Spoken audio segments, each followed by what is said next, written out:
Does chronic illness or restricted diet have you dreading a flare-up on your vacation? Avoid these mistakes on your next road trip. In this video, I'm going to share what I learned from my biggest mistakes on our first family road trip about managing health struggles while traveling. If you're like me, recovering from issues like toxic mold, Lyme, Epstein-Barr, mast cell, hormone imbalance, and more, it does not have to keep you from enjoying a vacation or surviving a necessary trip. The first mistake you need to avoid is not planning ahead. Failing to plan is planning to fail. If you want to stay healthy, especially if you're managing chronic health issues, you need to meal plan. With no meal plan, you're subject to whatever you find along the way, and you're going to feel terrible very quickly. Plan your meals and plan time to prepare them ahead of time. Check along your route for any grocery stores that you can use for emergency stops or restocking. You already know that if you have diet restrictions, going out to a restaurant can be a bit challenging. For your vacation, plan ahead for your restaurants too. Find restaurants in the areas you'll be staying and verify ahead of time that they have meals and ingredients that accommodate what you need. One of my failures to plan included not calling ahead to the restaurants we planned to eat at, and a couple of them had made changes and were no longer able to accommodate cooking in olive oil instead of seed oil. Don't forget to double check any restaurant reservations that you want to make. On the second day of our road trip, I had realized I didn't make the reservation for one of the restaurants that we really wanted to check out. My next biggest mistake was not preparing far enough in advance. If you're going to plan your meal, prepare them ahead of time as well. There are so many ways you can make and freeze meals ahead of time, but do not wait until the last minute, and don't try to do it all at once. I made the mistake of waiting until the last minute to work on my meal prep, and that left me up all night the night before we had to leave. It definitely took a little longer than I had anticipated to prepare almost 2 weeks worth of meals in one go. You could also plan to restock during your trip, and that way you'll also know where you can buy some extra supplies. Prepare your meals, your portable kitchen kit, your flare-up kit, and any supplements that you'll be taking along. Another huge mistake that I made on this road trip was not bringing a kitchen car kit. I learned the hard way that not all hotel kitchens are actually fully stocked. So double check that ahead of time and plan accordingly. For this, don't overdo it, but make sure you have your must-haves, your essentials that accommodate whatever you are planning to cook on your road trip. So make sure you have your cookware, your dinnerware, and any cleaning supplies that you're going to need.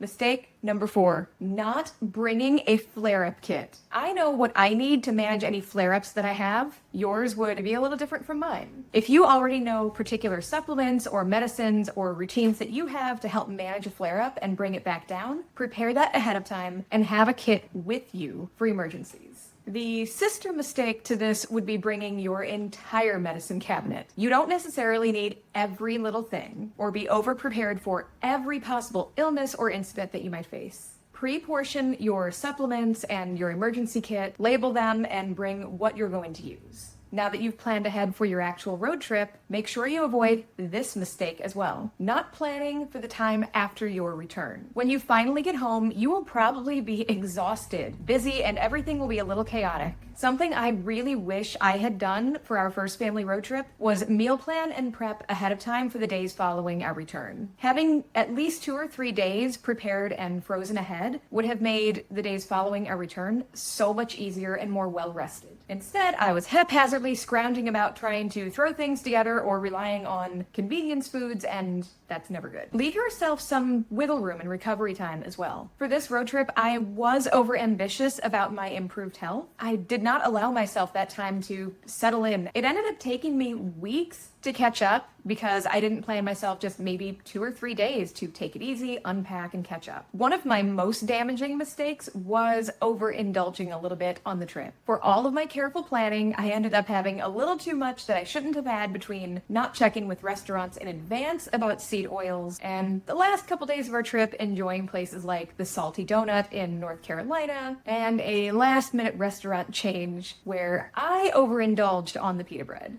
Remember when I said failing to plan is planning to fail? Well, not having a backup plan is another big mistake. What are you going to do if there's a last-minute restaurant closure or an event runs long or everybody just sleeps in one morning because we're all too exhausted and there's no time for a proper breakfast? Have a backup plan. Keep things on hand or know where to go for a substitute and accept simplicity. For example, our family really loves Chomp's meat sticks as a backup and a quick healthy snack. snack. I do also keep kidney supplements and NAO supplements handy in case histamine is an issue. This is one video of at least 7 that I will be posting every day this week in my series on chronic illness and health management while traveling and during road trips. Keep an eye out for the next video. When it's ready, it'll be right here. If you enjoyed these tips, please like and don't forget to subscribe to our channel. Comment below if you would like a video delving deeper into any of the topics I mentioned here. And remember, we're going on an adventure.